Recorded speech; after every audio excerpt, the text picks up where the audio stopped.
같이 말씀 보시겠습니다. 하나님께서 우리에게 주시는 말씀은 사도행전 15장 19절부터 34절까지 말씀입니다. 그러므로 내 판단으로는 하나님께로 돌아오는 이방 사람들을 괴롭히지 말고 다만 그들에게 편지를 보내서 우상에게 바친 더러운 음식과 음행과 목매어 죽인 것과 피를 멀리하라고 하는 것이 좋겠습니다. 예로부터 어느 도시에나 모세를 전하는 사람이 있어서 안식일마다 회당에서 그의 글을 읽고 있습니다. 그래서 사도들과 장로들과 온 교회가 대표들을 뽑아 바울과 바나바와 함께 안디옥으로 보내기로 결정하였다. 그래서 대표로 뽑힌 사람은 신도들 가운데서 지도자인 바사바라고 하는 유다와 실라였다.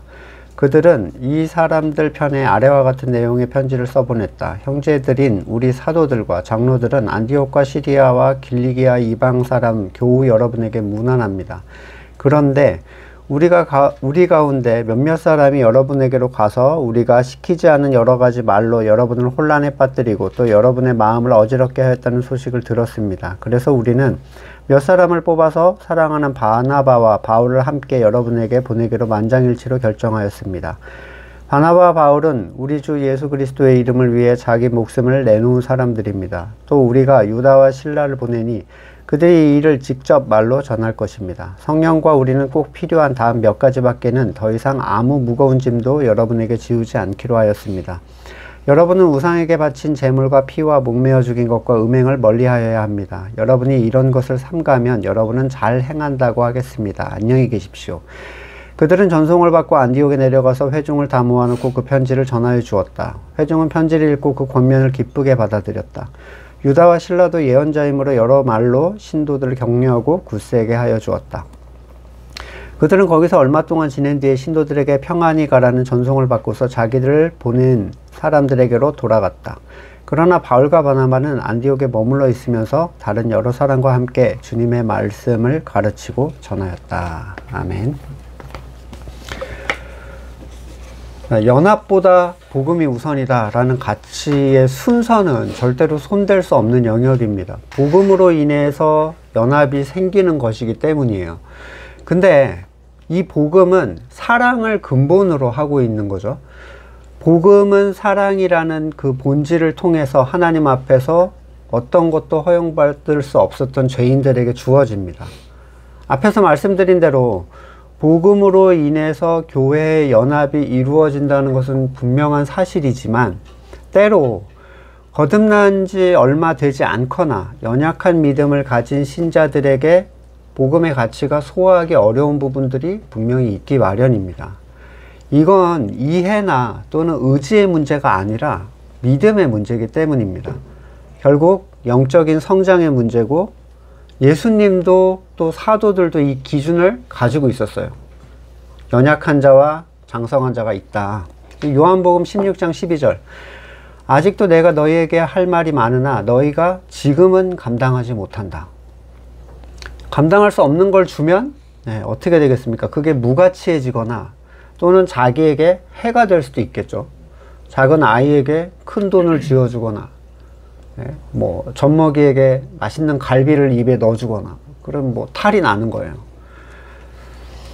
고린도전서 3장 2절 나는 여러분에게 젖을 먹였을 뿐 단단한 음식을 먹이지 않았습니다. 그때 여러분이 단단한 음식을 감당할 수 없었습니다. 사실 지금도 여러분은 그것을 감당할 수 없습니다. 과거를 한번 생각해 볼 때 감당할 수 없었던 나의 어떠한 부분들이라는 게 있거든요. 그리고 지금은 그것이 무슨 의미인지 알고 그게 소화가 되는데 그때 당시에는 내가 이 의미도 알 수 없었고 소화도 안 되는 그런 것들이 있어요. 결국에는 단단한 음식을 먹기 위해서는 자라나기를 기다리는 수밖에 없는데 시간과 체험의 영역이 없이 지적인 체험만으로는 여기가 소화가 안 됩니다. 성장에는 시간이 필요하기 마련이고 서두른다고 될 일이 전혀 아니에요. 그러니까 생명이 그를 자라나게 하는 거죠. 나는 언제 커서 어른들처럼 자기들 하고 싶은 거 멋대로 해보나. 지금도 저희 애들은 빨리 어른이 되고 싶다. 어느 애들이 그러듯이 다 그러고 있어요. 아동기, 청소년기 지나서 청년, 장년 넘어서 노인기로 이제 흘러가는 시점들에 있는데, 이런 나이에 와서 보니 맘대로 산다라고 생각한 건 어른의 삶을 잘 몰라서 하는 얘기죠. 정상적인 삶을 살다 보면 언젠가는 크게 돼 있습니다. 노력한다고 빨리 어른이 될 수 없는 것처럼, 심지어는 때가 되어도 안 크는 신앙인도 있어요. 히브리서 5장 12절에 시간으로 보면 여러분은 이미 교사가 되었어야 할 터인데 다시금 하나님의 말씀의 초보적 원리를 남들에게 배워야 할 처지에 놓여 있습니다. 여러분은 단단한 음식물이 아니라 젖을 필요로 하는 사람들이 되었습니다. 젖을 먹고 사는 이는 아직 어린아이이므로 올바른 가르침에 익숙하지 못합니다. 젖을 먹고 산다면, 그러니까 고차원적 가르침이 필요한 게 아니라 바른 가르침을 받을 수 있는 어떤 성숙함과 시간이 필요합니다. 산수가 안 되는데 미적분을 배울 수 없듯이 기초를 소화할 수 없는 사람에게는 그냥 모든 것이 다 혼란스러워요. 그러나 14절에 단단한 음식물은 장성한 사람들의 것입니다. 그들은 경험으로 선과 악을 분별하는 세련된 지각을 가지고 있는 사람들입니다. 이 선과 악을 분별하는 세련된 지각이라는 이 표현은 결국 하나님의 주권과 내 주권이 뒤섞이지 않게 구별해내는 힘을 가진 사람들이죠. 하나님의 기준으로 판단할 수 있는 영역은 경험으로 성장해야만 얻어지는 일이에요. 당연히 시간이 필요합니다. 중요한 사실은 아이가 자기에게 시간이 필요해 라는 말을 이해하지 못하는 것처럼 시간을 흘려보내면 성장하기를 바라는 일이 그 당사자한테는 쉬운 일이 아니라는 거예요. 기다려야 돼 라는 얘기가 너무 답답하고 미치겠는, 나 당장 빠른 성장을 이루고 싶은데 언제까지입니까? 이렇게 생각이 되는 거죠. 급한 마음을 내려놓고 자기가 아무것도 할 수 없는 자임을 인정하는 건요, 진짜 어려운 일이에요. 가만히 서서 여호와의 구원하심을 보라. 가만히 있으라는데 이게 그렇게 어려워요. 이스라엘이 정말 어려워했죠. 이걸 못했어요. 가만히 서 있지를 못했어요. 아이들에게 가장 많이 듣는 얘기는 나도 해볼래. 어린 아이들, 나도 해볼래. 하지만 완전히 불가능하다라는 것을 아는 영역에서 아이들은 절대로 해볼래라는 얘기를 하지 않습니다. 너무 위험해 보이거나 이런 건 또 그런 얘기 안 하거든요. 만약에 절대적인 가치 아래서 그 기준에 미치지 못하는 성도들을 다 잘라내야 된다라고 하면 그건 은혜가 아니라 다시 율법이 되겠죠. 이미 어떤 의미에서 은혜를 벗어난 복음은, 그러니까 은혜 안에 테두리에 있지 않은 그 복음의 내용은 다시 그 사람한테 율법이 되는 이상한 현상이 발생을 합니다. 그러니까 거저 주어지는 가치가 아니라면 누구도 적용받을 수 없는 이 진리, 그리고 교회라는 틀 안에서 일어나는 영적인 성장은 세상은 이해할 수 없는 아주 미묘한, 오묘한 가치를 가지고 있어요. 아직 은혜를 은혜로 체험해 본 적이 없는 사람들은 은혜라고 말은 하는데 아무것도 일어나지 않으니까 율법을 섞어야죠. 그러니까 은혜가 행하게 한다가 무슨 얘기인지 모르는 거예요. 그리고 가만히 있어봐도 당연히 아무 일도 안 일어나죠. 그러니까 율법을 행하거나, 또는 은혜라는 말 안에 세상적인 가치인 인본주의를 섞는다든지, 아니면 극단적인 자유주의나 번영주의로 갑니다. 그러니까 어차피 은혜인데 내가 할 수 있는 게 없는데 내가 나를 통제하려고 하는 건 율법 아닌가, 이렇게 날리는 거예요. 왜 거듭난 사람들에게만, 가난한 심령에게만 복음이 전해지는가? 이건 아주 간단한 이유입니다. 그들만이 복음의 가장 기초가 되는 가치를 느껴봤기 때문이에요. 그게 뭐냐면 내가 완전한 죄인이라는 사실. 내 목숨을 내놓는 손조차도 하나님 앞에서는 선하지 않다는 사실. 굉장히 충격적인 거거든요. 사람이 할 수 있는 최고의 선이잖아요. 목숨을 내놓는 희생. 이건 설명이나 이론으로 이해시킬 수는 있을지 몰라도 체험적인 고백을 끌어낼 수는 없어요. 그에게 그 일이 실제로 체험되기 전까지. 왜 하나님만 선하다 입으로 말하는데 바로 자기 선을 구하는가? 교회 다니는 사람들 다 그러잖아요. 하나님은 선하시다 그러고 하나님 이것도 해주시고 저것도 해주시고. 그러니까 무슨 충돌이 일어나는지 자기가 몰라요. 머리만 알고 체험이 없기 때문입니다. 왜 그리스도를 의로 구원을 받는다면서 자기 의를 쌓고 있는가?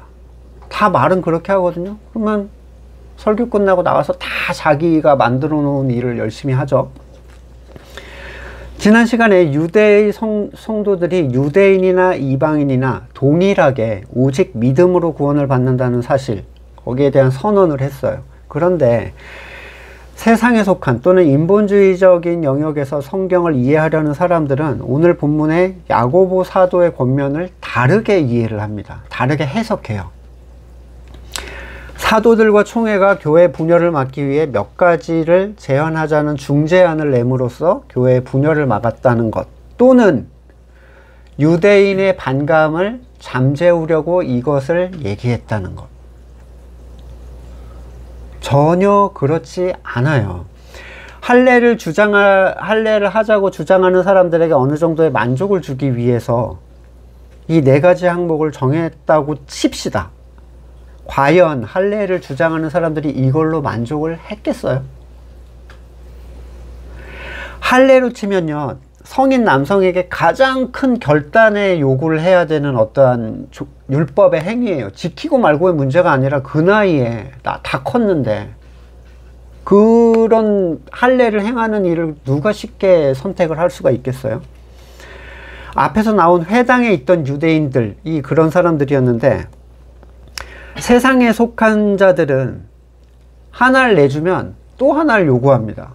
끝이 없어요. 거기에는 율법 정신 자체가 특정 부위를 지키라는 게 아니죠. 율법 정신은 뭐예요? 모든 것을 항상 완전하게 해요. 율법 정신 자체가 이런데 이방인이 뭘 하든 유대인들은 완전히 자기의 요구가 관철될 때까지 절대로 멈추지 않습니다.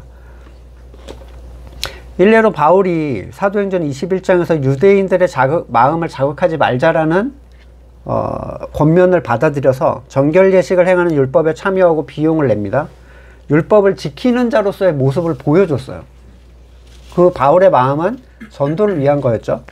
근데 결과는 어땠냐면요, 바울을 잡아서 죽이려고 합니다. 그걸 했는데도 아무 소용없어요. 그런 거 지켜주는 거. 마태복음 9장 17절, 새 포도주를 낡은 가죽 부대에 담는 사람은 없다. 그렇게 하면 가죽 부대가 터져서 포도주는 쏟아지고 가죽 부대는 못 쓰게 된다. 새 포도주는 새 가죽 부대에 담아야 둘 다 보존된다. 율법과 은혜는 뒤섞일 수가 없습니다. 율법이 은혜 안에 있는 율법이 되는 건 맞지만 그게 그 모세의 율법과 그리스도의 은혜를 섞어서 갈 수는 없어요. 한쪽은 다른 쪽을 망가뜨리기 때문에 못 쓰게 만들어요. 양쪽 다 만약에 율법을 지키는 사람들한테 은혜가 작은 조각이 딱 들어오면 불편해서 견딜 수가 없는데 은혜에 속한 사람도 마찬가지예요. 사도행전 13장 16절, 아까 그 사람들이 누구냐면 이스라엘 동포 여러분 그리고 하나님을 두려워하는 사람들이여 라는 이 뒤에 후자 쪽인데, 이렇게 호칭되는 안디옥 교회 존재들은 이방인으로서 하나님을 뛰어난 신으로 인정을 하는 사람들이에요. 그러니까 신적 존재죠. 그냥 그리고 더 알기를 원하지만 할례 같은 무리한 율법은 뺍니다. 거기까지 지킬 급은 아니야, 이렇게 뺀 사람들이에요. 그리고 자기들 영역에서 선택적으로 몇 가지의 율법을 골라서 지키던 사람들이었어요. 모세의 율법 전에 아브라함에게 명령된 할례는 율법을 따를 수 있는 전제예요. 시작이에요. 그게 없으면 율법을 하고 지키고 말고는 아무 의미가 없는 거죠. 할례가 없는 자는 율법을 지키는 것에 어떠한 가치도 누릴 수가 없습니다. 그래서 이 바리새 기독교인들이 할례를 주장했다는 건 다른 율법을 지킬 수 있는 전제를 확보하자는 얘기예요. 근데 우상, 음행, 목맨 것과 피를 멀리하는 것으로 할례를 주장하는 사람들의 욕구를 만족시킬 수가 있었겠어요? 어차피 할례가 없으면 행하는 바가 아무 의미가 없는데.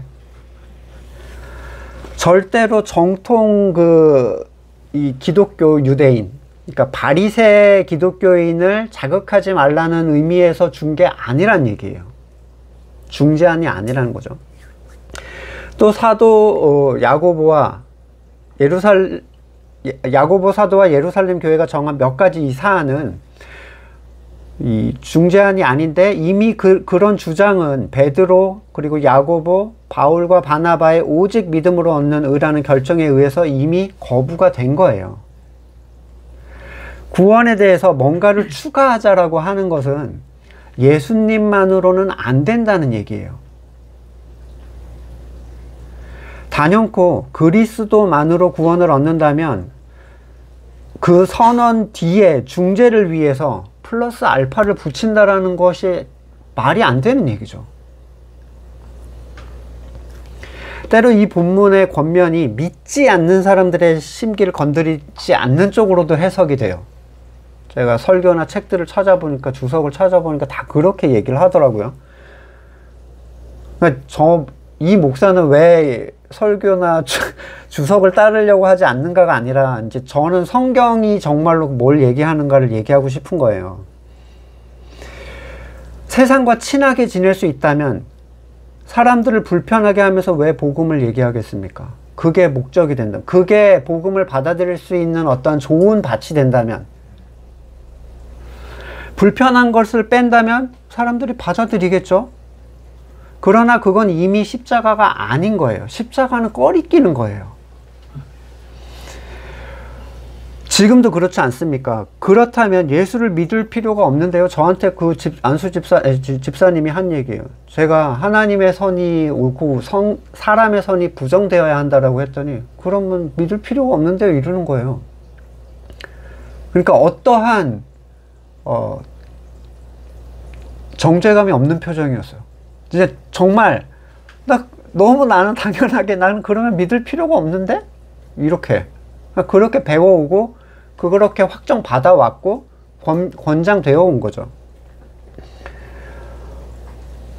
그런 질문, 복음이 없는 또는 타협한 복음의 결과물이에요. 거기에 뭐가 있겠습니까? 십자가가 없는데. 갈라디아서 5장 11절, 형제자매 여러분, 내가 아직도 할례를 전한다면 어찌하여 아직도 박해를 받겠습니까? 그렇다면 십자가의 거리낌은 없어졌을 것입니다. 하나님께로 돌아오는 이방 사람을 괴롭히지 말고 라는 말 속에서 이미 구원에 대하여 율법적인 사람의 의는 포함되지 않는다라는 걸 전제하는 거예요. 다만 편지를 보내서 우상에게 바친 더러운 음식, 음행, 목매어 죽인 것과 피를 멀리하라는 다소 독특한 이 권면을 주고 있는데 21절에서 그 이유를 분명하게 말을 해줍니다. 어느 도시에나 모세를 전하는 사람이 있어서 안식일마다 회당에서 그의 글을 읽는다. 이게 왜 이 얘기를 꺼내게 만들었는가? 거의 이 지역, 그러니까 이 고대 근동 쪽의 모든 때는 디아스포라가 퍼져 있었어요. 그리고 거기에는 회당을 세우고 모세의 글을 계속 읽어댔죠. 네. 그래서 복음이 유대로부터 왔다는 걸 이방 사람들도 알고 있었어요. 그러니까 아브라함에게 나타나신 하나님으로부터 시작해서 새 언약에 이르게 되었다는 내용이 연결이잖아요. 그러면 이 권면에 대한 고려의 대상을, 성도들에게 이 권면을 했는데 누굴 고려해서 이 얘기를 했을까가 중요한 얘기거든요. 첫 번째 부류의 사람은 복음에 뭔가 추가하려고 했던 신앙을 가진 자들, 그 사람들을 고려해서 이렇게 얘기를 했겠는가? 바울은 다른 복음을 전하는 자에게 거짓 형제라고 얘기를 합니다. 저주가 있을 것이다 선언을 했어요. 네. 그런 사람들은 고려 대상이 아니에요. 두 번째 사람들은 복음에 대해서 적대적이지도 않고 친화적이지도 않은 율법에 속한 유대인들. 그들을 위해서 뭐하러 이 고려를 하겠는가? 어차피 율법을 따를 생각밖에 없잖아요. 그들의 적개심을 피하면 복음 자체가 전하기가 쉬워지는가? 이게 지금 우리 세상이 하고 있는, 세상 교회가 하고 있는 일들이죠. 적개심을 피하기 위해서 현대 교회가 십자가 얘기는 안 합니다. 문화센터, 노인잔치, 영어교육, 야유회, 찬양대회. 너네 이런 거 좋아하잖아. 그리고 열어놨어요. 거기다 교회 사람을 채우는 게 그게 정당화가 된다는 얘기입니까? 그러면 말도 안 되죠. 시작부터 십자가 얘기를 하지 않을 거면 안 해야 돼요. 왜냐하면 십자가 얘기는 그게 솔깃해서 오는 게 아니거든요. 그게 들려서 오는 거거든요. 세 번째 사람들, 복음에 대해서 적대적이지도 않고 친화적이지도 않은 이방인들을 위해서인가? 역시 그들을 위해서 이걸 멀리해야 될 이유가 없습니다. 어차피 관심 없는 자들을 위해서 율법에 근거한 일들을 너희가 지켜라라고 해줄 이유가 없잖아요. 관심도 없는데 율법의 몇 항목을 내가 왜 지켜야 돼? 간혹 세상의 눈치를 보는 본문으로도 사용이 되고 거듭나지도 않은 존재들의 불편한 마음을 주지 말라는 식으로도 해석이 되는데, 만약에 세상에 속한 사람들이 개인적 영역이 아닌 성도로의 어떠한 것을 싫어하면, 성도로서의 어떤 것을 싫어하면 성도는 그걸 조심해야 되나요? 그가 싫어하지 않도록? 제가 언젠가 성도는 세상의 호구가 아니다 라고 얘기를 했어요. 맨날 피해오고 주눅 들고 그냥 다 뜯기는 존재가 아니라고요. 성도는 그렇게 살라고 하신 게 아니에요. 아니면 아예 율법에 속한 건물 사람들이 거듭난 내가 그들이 원하는 뭘 지키지 않으면 불편하기 때문에 불편해하니까 그걸 지켜줘야 되는가? 거기에는 끝이 없다고 말씀드렸잖아요. 만족이 없습니다. 경계가 없어요. 그들이 원하면 주일도 지켜주고, 그들이 원하면 11조도 내야 되고, 그들이 원하면 주초도 금지하고, 교회 일도 하고. 그럼 성도로서 뭐가 달라요? 내가 무가치하다고 하는 걸 그들 때문에 해야 된다면. 네, 성도의 고려 대상은 거듭나지 않은 사람들이 아닙니다. 그러면 행위적으로 이걸 지키는 것이 가치가 있어서 그런가?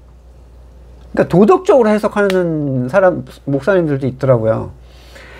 너희가 신앙은 없어도 이건 지켜야 된다. 그럴 거면 가장 근본이 되었던 할례, 안식일, 율법에서 만약에 골라서 지킬 거면 메인을 지켜야 될 거 아니에요. 할례, 안식일, 11조, 절기 같은 것이 먼저 나열이 됐어야 되겠죠. 또는 이게 단순히 도덕적 권면이라면 살인, 도둑질, 강도, 사기, 미움, 타 종교 행위 등 더 실제적인 게 훨씬 많았을 거예요. 야고보의 권면은 율법의 명령에 의해서 당시 시대적 상황 가운데 연약한 성도가 정죄감을 느끼기 쉬운 부분을 얘기하고 있어요. 진짜 이 항목들을 신경 쓰도록 권면한 것은 유대인이든 이방인이든 그가 복음의 음성에 귀를 기울이는 이제 막 태어난 거듭난 사람일 경우, 당시 근동지방에는 어디에나 유대 율법이 전해지고 있었고 모세의 율법이 새 언약보다 먼저 있었기 때문에 복음의 가치를 아직 알지 못하는 사람들은 이 모세의 율법에 강력한 영향을 받을 수밖에 없습니다. 지금도 그러잖아요. 지금도 그런데 하물며 그때는 어땠겠어요? 새 언약의 뿌리인 구약이 그렇게 말을 하고 있다. 그러니까 우리는 십계명을 지켜야 된다. 안식일을 지켜야 된다. 지금도 그러는데 고린도전서 8장에서 야고보가 권면한 항목 중에 한 가지에 대해서 그 이유를 굉장히 자세하게 한 장에 대해서 걸쳐서 설명을 해줘요. 그러니까 4가지 항목 중에 하나만 설명을 하고 있는데 이 이유가 설명이 되면 이 3가지는 거의 같은 맥락이라는 거죠. 고린도전서 8장 1장 잠깐 보시면 우상에게 바친 고기에 대해서 말하겠습니다. 우리는 모두가 지식이 있는 줄로 알고 있습니다. 지식은 사람을 교만하게 하지만 사랑은 덕을 세웁니다. 자기가 뭘 안다고 생각하는 사람은 아직도 그가 마땅히 알아야 할 방식대로 알지 못하는 사람입니다. 그러나 하나님을 사랑하는 사람은 하나님께서 그를 알아주십니다. 그런데 우상에게 바친 고기를 먹는 일을 두고 말하면 우리가 알기로 세상의 우상이라는 것은 아무것도 아니고 오직 하나님 한 분밖에 신이 없습니다. 이른바 신이라는 것들이 하늘에든 땅에든 있다고 칩시다. 그러면 많은 신과 많은 주가 있는 것 같습니다. 그러나 우리에게는 아버지가 되시는 하나님 한 분이 계실 뿐입니다. 만물은 그에게서 났고 우리는 그분을 위해 있습니다. 그리고 한 분 주님이신 예수 그리스도가 계십니다. 만물이 그분으로 말미암아 있고 우리도 그분으로 말미암아 있습니다. 그러나 누구에게나 다 지식이 있는 것은 아닙니다. 어떤 사람들은 지금까지 우상을 섬기던 관습에 젖어 있어서 그들이 먹는 고기가 우상의 것인 줄로 여기면서 먹습니다. 그들의 양심이 약함으로 더럽혀지는 것입니다. 무슨 말이냐면 실제 다른 신은 없어요. 근데 이 초신자들은 아직 영적 지식을 얻지 못한, 체험적 영적 지식을 얻지 못한 사람들은 이 행위를 할 때 다른 신의 것으로 여기면서 그 행위를 한다는 거예요. 정죄감을 느끼면서 참으로 거기에서 자유한 자를 따라서 그걸 먹게 될 때, 네, 무슨 말이냐면 신앙의 행위 자체가 율법이 돼버리는 거예요. 내가 우러르는 저 성도가 이걸 먹네? 라고 하면서 나도 먹기 시작하는 거야. 근데 내 마음은 신은 있고 내가 섬기던 존재들이 강력한 힘을 가지고 있고 아직 이루고 있어요. 믿음이 되지 않는 사람들이 믿음의 행위를 보고 행위만 따라해서 결국 새 언약의 믿음을 통한 행위를 다시 율법으로 바꿔버리는 거예요. 8장 8절 그러나 우리를 하나님 앞에서 내세우는 것은 음식이 아닙니다. 음식을 먹는다고 해서 손해볼 것도 없고 먹지 않는다고 해서 손해볼 것도 없고 먹는다고 해서 이로울 것도 없습니다. 실제로 믿음에 속한 영적 지식을 가진 사람들에게는 먹든 안 먹든 중요하지 않아요. 왜냐하면 다른 신이라는 건 없고 하나님께서 만든 모든 것은 다 선해. 근데 여기서 말하는 믿음이 연약하다는 사람들은 오직 그리스도의 의만을 구원으로 추구하는 거듭난 사람을 얘기하는 거지 자기의 선과 의를 추구하는 종교인들을 얘기하는 게 아니에요. 그래서 몇 번이나 강조드리지만 거듭남의 체험이 있는 사람이 이 고려의 대상이라는 거예요. 내가 거듭난 형제를 위해서라는 전제가 있다는 거예요. 거듭나서 성령을 체험하고 교회됨을 누리고 이런 걸 못 해본 그런 사람들이 고려의 대상이 아니고 성도의 자유가 제한될 이유가 없는 거죠. 왜냐하면 세상은 그렇게 한다고 해서 성도를 긍정적으로 봐주지 않습니다. 그들의 비위를 맞춘다고 해서 성도를 좋아하지 않아요. 십자가가 나타나는 순간 언제 그랬냐는 듯이 미워합니다. 네. 심지어 이 항목은 세상에 속한 사람들에게는 전혀 걸림돌이 되지 않는 항목들이었어요. 그러니까 비위를 맞춰주라는 얘기가 아닌 거예요. 8장 9절 그러나 여러분에게 있는 이 자유가 약한 사람들에게 걸림돌이 되지 않도록 하십시오. 이 믿음이 약한 사람들을 위한 배려가 야고보가 말한 이 네 가지의 권면의 목적이에요. 연약한 신자들. 10절 지식이 있는 당신이 우상의 신당에 앉아서 먹고 있는 걸 어떤 사람이 보면 그가 약한 사람이라도 그 양심의 용기가 생겨서 우상에게 바친 고기를 먹게 되지 않겠습니까? 그러면 그 약한 사람은 당신의 지식 때문에 망하는 것입니다. 그리스도께서 그 약한 신도를 위하여 죽으셨습니다. 이렇게 여러분이 형제자매들에게 죄를 짓고 그들의 약한 양심을 상하게 하는 것은 그리스도께 죄를 짓는 것입니다. 그러므로 음식이 내 형제를 걸려 넘어지게 하는 것이라면 나는 그가 걸려 넘어지지 않게 하기 위해서 평생 고기를 먹지 않겠습니다. 자, 여기서 새 언약에 속한 기독교의 본질의 독특성이 드러나는데 뭘 하거나 안 하거의 문제가 아니에요. 믿음으로 그 일을 행했는가의 문제라는 거예요. 그러니까 세상은 이해할 수 없어요. 세상은 하라는 거야 말리는 거야 이것만 생각하거든요. 갈라디아서 6장 15절 할례를 받는 것이나 안 받는 것이 중요한 게 아니라 새롭게 창조되는 것이 중요합니다. 고린도전서 7장 19절에도 할례를 받는 것이나 안 받는 것이 문제가 아니라 하나님의 계명을 지키는 게 중요합니다. 여기서 말하는 믿음으로 행하는 것 중요하다, 또 새롭게 태어나는 것 중요하다, 하나님의 계명을 지키는 게 중요하다가 다 하나의 얘기예요.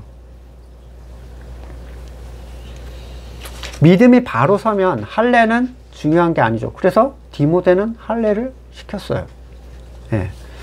자, 로마서 14장 19절. 그러므로 우리는 서로 화평을 도모하는 일과 서로 덕을 세우는 일에 힘씁니다. 여기서 덕을 세운다는 것은 성경적인 관점에서의 덕은 새 언약의 가치를 위해서 연약한 상대를 배려해 주는 거예요. 어린 신자가 믿음으로 그 일을 행할 수 있을 때까지 외식을 경계해 주는데 내가 같이 도와주는 거.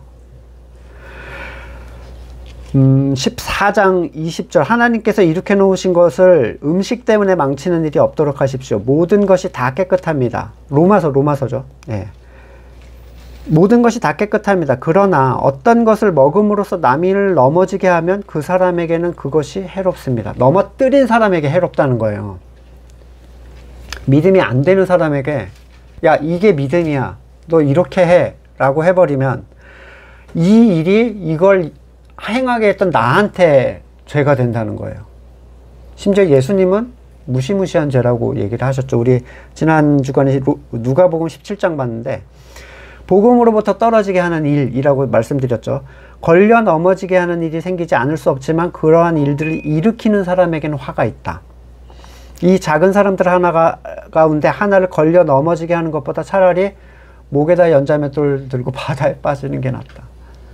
여기서 형제가 넘어지게 한다는 것은 그가 그리스도를 믿는 믿음과 상관없는 외식 행위를 통해서 신앙을 추구하게 만드는 일이 되겠죠. 당연히. 너의 속에 관계없이 너는 이런 행위를 하면 돼 라고 하는 거예요. 간단한 일례는 뭐 너무 많죠. 건물교회 가면은 그런 걸로 쫙 세팅이 돼 있어요. 골라서 할 수 있게. 하나님을 찬양할 마음, 가치를 전혀 알지 못하는데 찬양대에 들어가서 노래를 부르면 나는 찬양을 한 걸로 해줘요. 기도할 마음이 없지만 기도회를 참석해서 하나님과 소통하게 착각하게 만들고, 금식을 할 애통함이 없지만 금식을, 하나님의 뜻을 구할 생각이 없지만 자기 선을 강구하면서도 하나님의 나라를 섞으면 된다라고 얘기해 주죠. 드려질 옛사람, 자기 부인의 일이 없지만 예배를 드린다라고 얘기를 해줍니다. 교회됨을 누려본 적이 없는데 건물을 교회, 사람의 연합을 교회라고 얘기를 해요. 믿음으로부터 나온 행동이 아니죠. 그 가치를 모르는데 거기 들어가 있는 거예요. 성경은 믿음에서 나온 것이 아니면 모든 것이 죄다라고 얘기를 했어요. 14장 21절 로마서.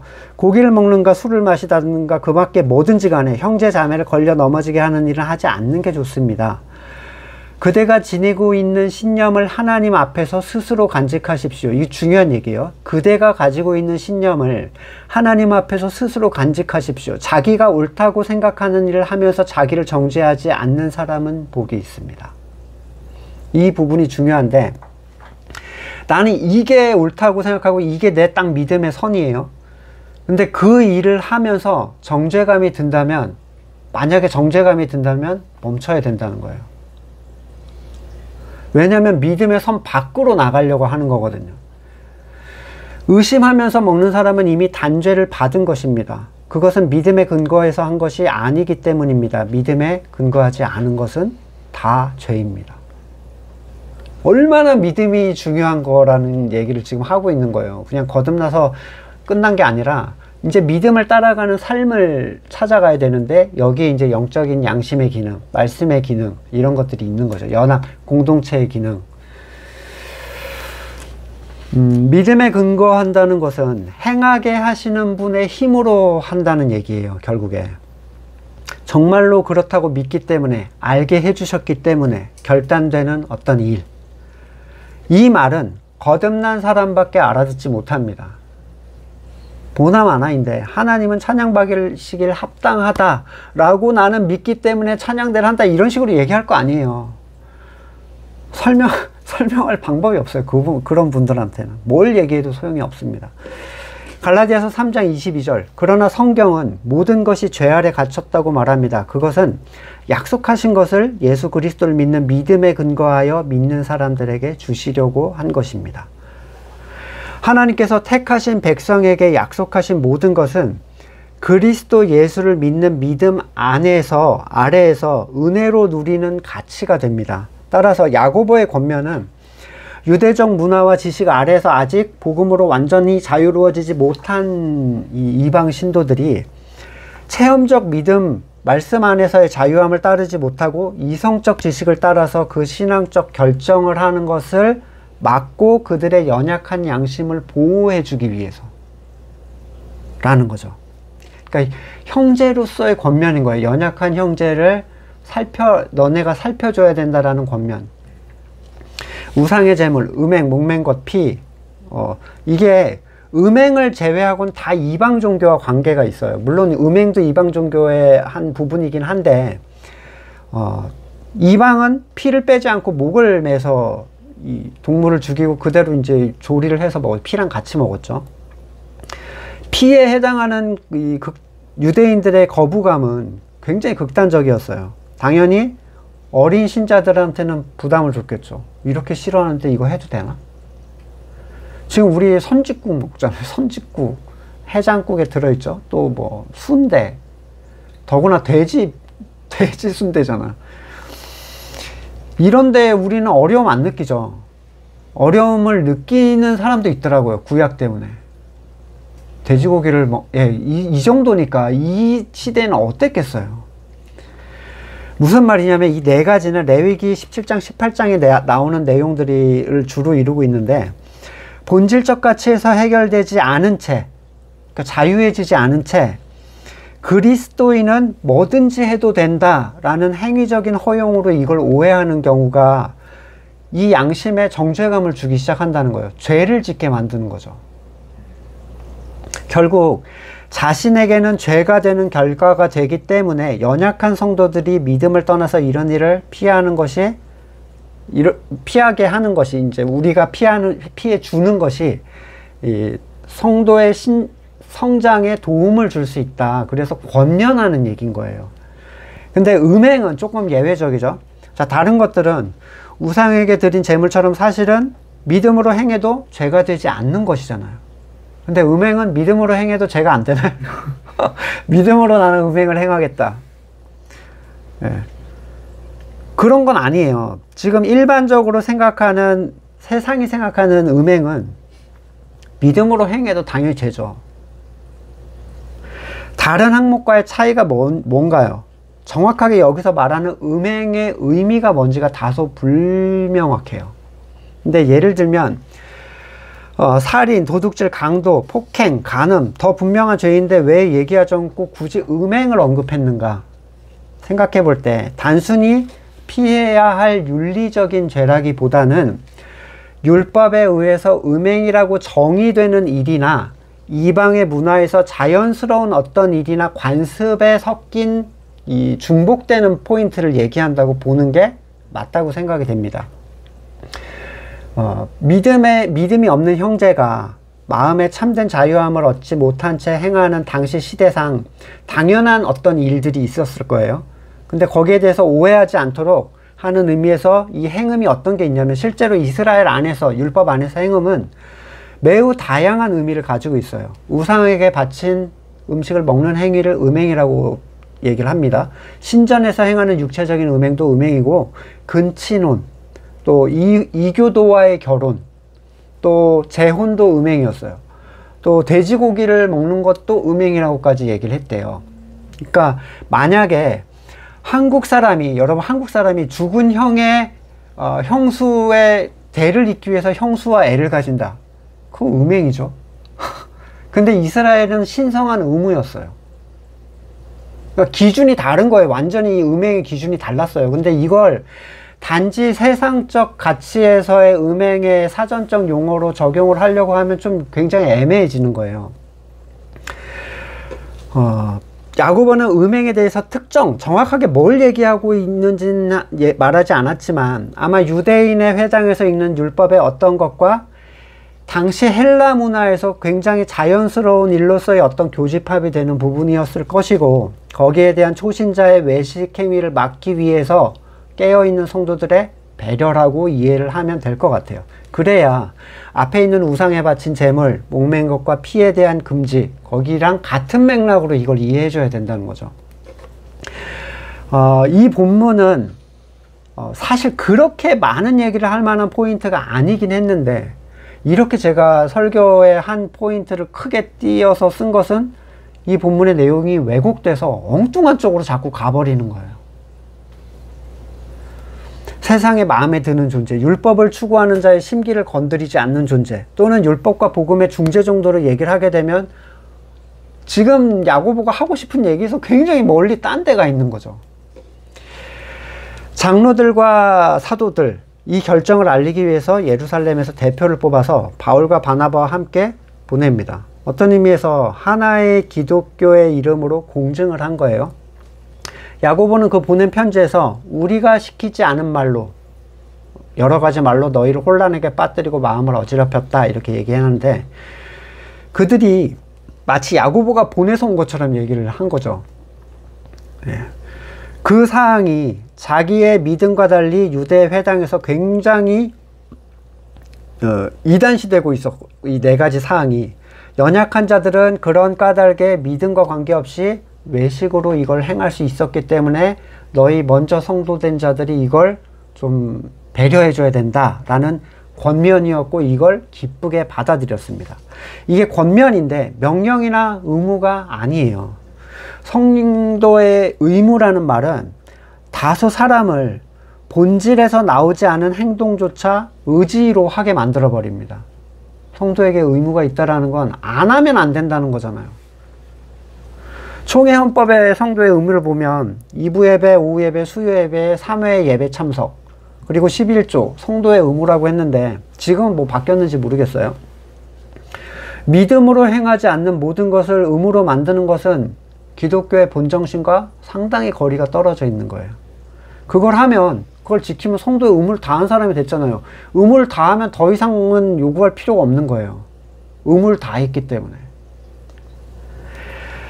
그것은 성경에도 없는 그런 것은 말이 안 되는 얘기죠. 사도들과 이스라엘조차도 조상도 감당하지 못했던 멍에를 변형시켜서 이방인한테 지워지는 일은 있을 수 없어요.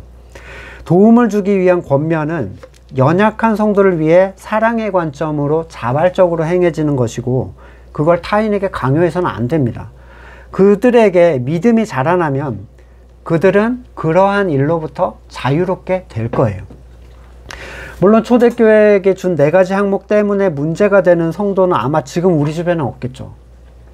우상에게 바친 음식, 예전에는 그랬어요. 제사 음식을 먹으면 막 거부하고 막 이렇게 했거든요. 이렇게만 써놔도 여기서도 영향을 받는데 얼마나 심각합니까? 네. 지금은 이 권면이 지금 시대에는 크게 의미는 없죠. 이제 이런 문화들이 다 사라져 가니까. 그리고 우리는 회당에서 매주일마다 모세 율법을 읽어주지 않잖아요. 물론 거의 그 비슷하게는 하는 분위기는 있지만, 예. 오히려 이걸 빌미로 지금 뭐 하죠? 초대교회 4가지 규정 대신에 주일 성수와 11조와 예, 주초금지의 규정을 만들어서 지키게 하죠. 안타까운 일이죠. 로마서 15장 1절, 믿음이 강한 우리는 믿음이 약한 사람들의 약점을 돌봐줘야 됩니다. 우리는 자기에게 좋을 대로만 해서는 안 됩니다. 우리가 저마다 자기 이웃의 마음에 들게 행동하면서 유익을 주고 덕을 세워야 됩니다. 여기서 자기 이웃은 성도를 얘기하는 거지 동네 사람을 얘기하는 게 아니에요. 때로 기존의 교회에서 만들어 놓은 율법적 행위 때문에 정죄감을 느끼는 사람들이 많죠. 그게 이제 율법이 돼버려서 정죄감을 느끼는 거죠. 그걸 멈추는 게 중요한 게 아니라 왜 그것이 무의미한지 체험적으로 말씀 안에서 깨달아서 멈추게 되는 것까지 성장하는 게 중요한 거예요.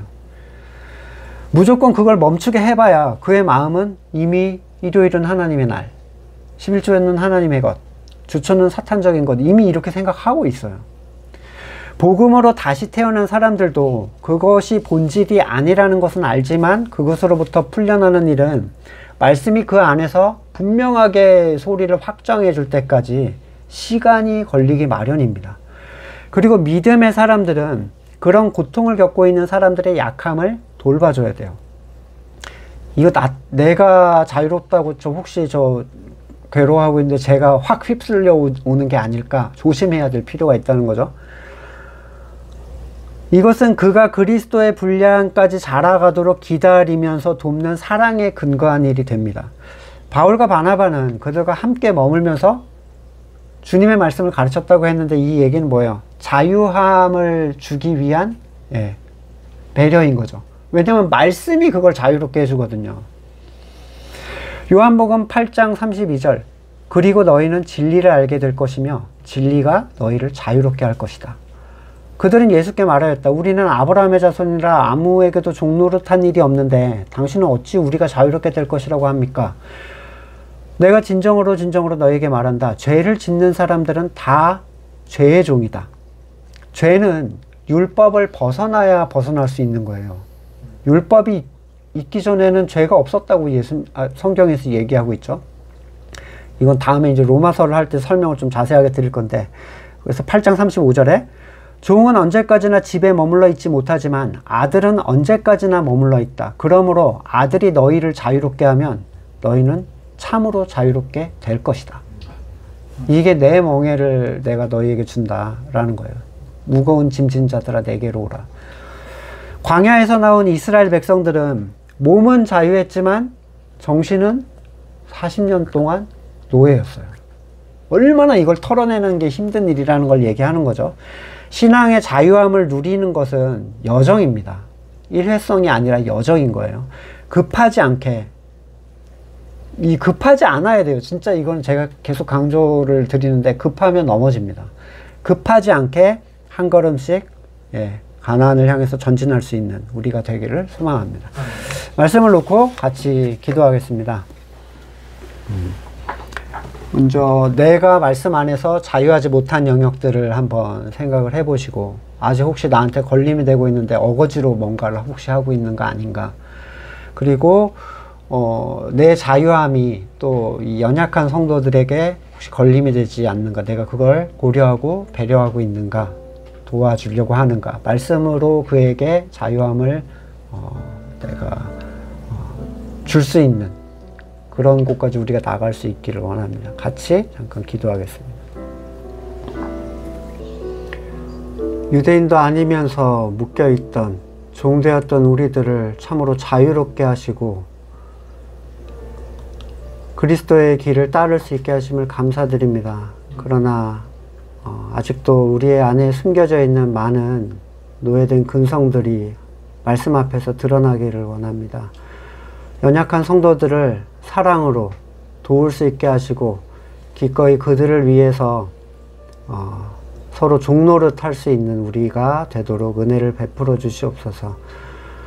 지금은 우리 구주 예수 그리스도의 은혜와 하나님의 사랑과 성령의 교통하심이 온전히 말씀 안에서 하나의 교회가 되기를, 건강한 교회가 되기를 간절히 소망하는 우리 성도들, 그의 삶의 자리 가운데 지금으로부터 영원까지 함께 하시기를 간절히 축원드립니다. 아멘.